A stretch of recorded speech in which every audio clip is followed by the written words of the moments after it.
All right. We're lucky enough to be joined today by Paul Scott and Denver Ockerman. They are American Welding Gas's Senior Vice President and Vice President of Operations. So, gentlemen, thank you so much for being with us today. So in September of this year, AWG commissioned a new fill plant in Georgetown, Kentucky. So can you tell us a little bit about that process and what it took to get that done? And Denver, the process. Length of time. So this was a project that started approximately about 3 years ago. We took our time to try to find the right location within central Kentucky. We had an existing plant that had been there probably since the 1960s. And as we know, there's a lot of new technology that's out there. So we took our time, did our due diligence to not only find the right location, but to also take a look at the different type of plant options around productivity and efficiencies around the filling piece. We had the property kind of under our feet.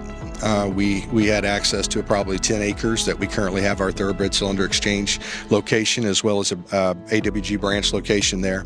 And we had some property just sitting right beside it.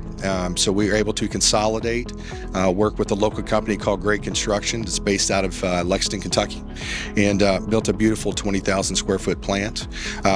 Vendor-wise, we worked with CTR and put in a state-of-the-art facility. That's something that we're proud of.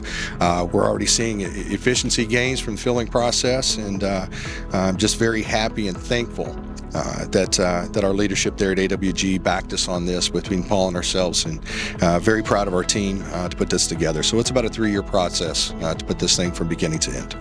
Absolutely. So, yeah, Denver, you mentioned it's a 3-year process, but to go from the concept to the actual reality, can you talk about that? And were there any surprises along the way, from building, this kind of thing? It's a big project. So anything that came up that surprised you a little bit, Paul? Well, that first year we looked at expanding our existing, or really renovating our existing footprint in Lexington.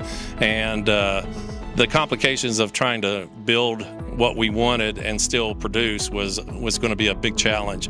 So, and the flow, there was adequate space, but the flow was just all cut up because, like you said, 60 years was we built over time. So the beauty of this one was we were able to build this building, put the equipment in, new bulk tanks, and the plant was up and running before I had to shut down the old plant. So we didn't miss a beat on production. It's one of our largest plants, if not the largest plant for AWG. Feeds a big region for our company. So it really, I can't think of any big surprises. There was definitely some back and forth with CTR on concepts and how we lay it out and all that good stuff. But they were great to work with, and it really came along nicely. So now that this is online, what is it going to mean for AWG, for your customers in the area, and for the company, having a fill plant of this size and of this scope? What's it really going to mean for AWG? Well, as Paul said, for us and for our customer base, it's going to help us service our customer base there. As Paul mentioned, we're going to touch customers that stretch for anywhere from southern Indiana, Ohio, West Virginia, even the products are going down into Tennessee, into the Carolinas. This plant, we produce high purity grade gases, obviously, but it's also a large medical fill facility for us, not just oxygen, but USP, CO2, nitrous oxide, a variety of gases that way. We also do a lot of propane through the facility, so we put in some very efficient propane filling equipment from Coson Crisp plant as well. We're filling cylinders faster, but the whole plant is much safer than our last environment. So, if we had one big number one initiative achieved, it would be the safety aspect of this new plant, I think. Absolutely. So, there are other GAWDA members that might be undertaking a project, maybe not of this size and of this scope, but that might be doing a fill plant like this. Do you have any advice based on your lived experience that you can offer for GAWDA members who might be doing a project like this, if not of this magnitude? I would say do your due diligence. There are very good companies that's members of GAWDA that's here with us this week.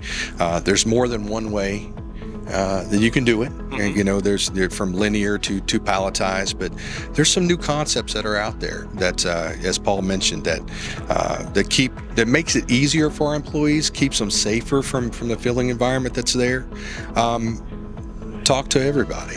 when it comes through it, and don't leave any stone unturned, but I think the number one thing is, as Paul said earlier, make sure you understand the flow and how you're going to produce it coming in and out. It's really the gains in the field plan are going to come from just the efficiency piece of it. And they can work, your vendors do a very good job of working with us on that, and continue to work with other vendors. Yeah. So obviously this is just one piece of what's been a really exciting time, really exciting year for AWG. Just celebrated your 75th anniversary. You've been expanding. What do you got going on maybe now or in the next couple of years that you're really jacked up about as far as AWG is concerned? I can speak to our automation division.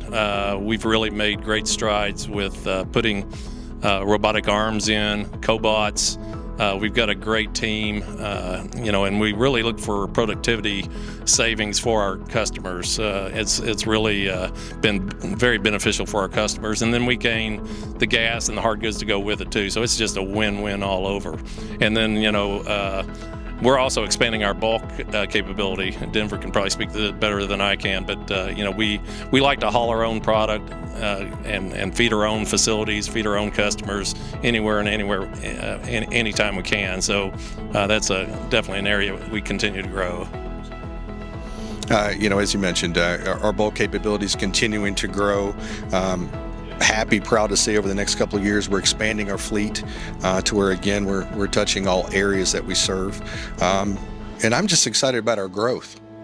The growth that we've had over the past 10 years has been phenomenal, and we're not slowing up with that. So Paul and I, it's days are long and things are busy, but it's good. We've got a great team, even with our coastal team down in Texas, that integration has been phenomenal.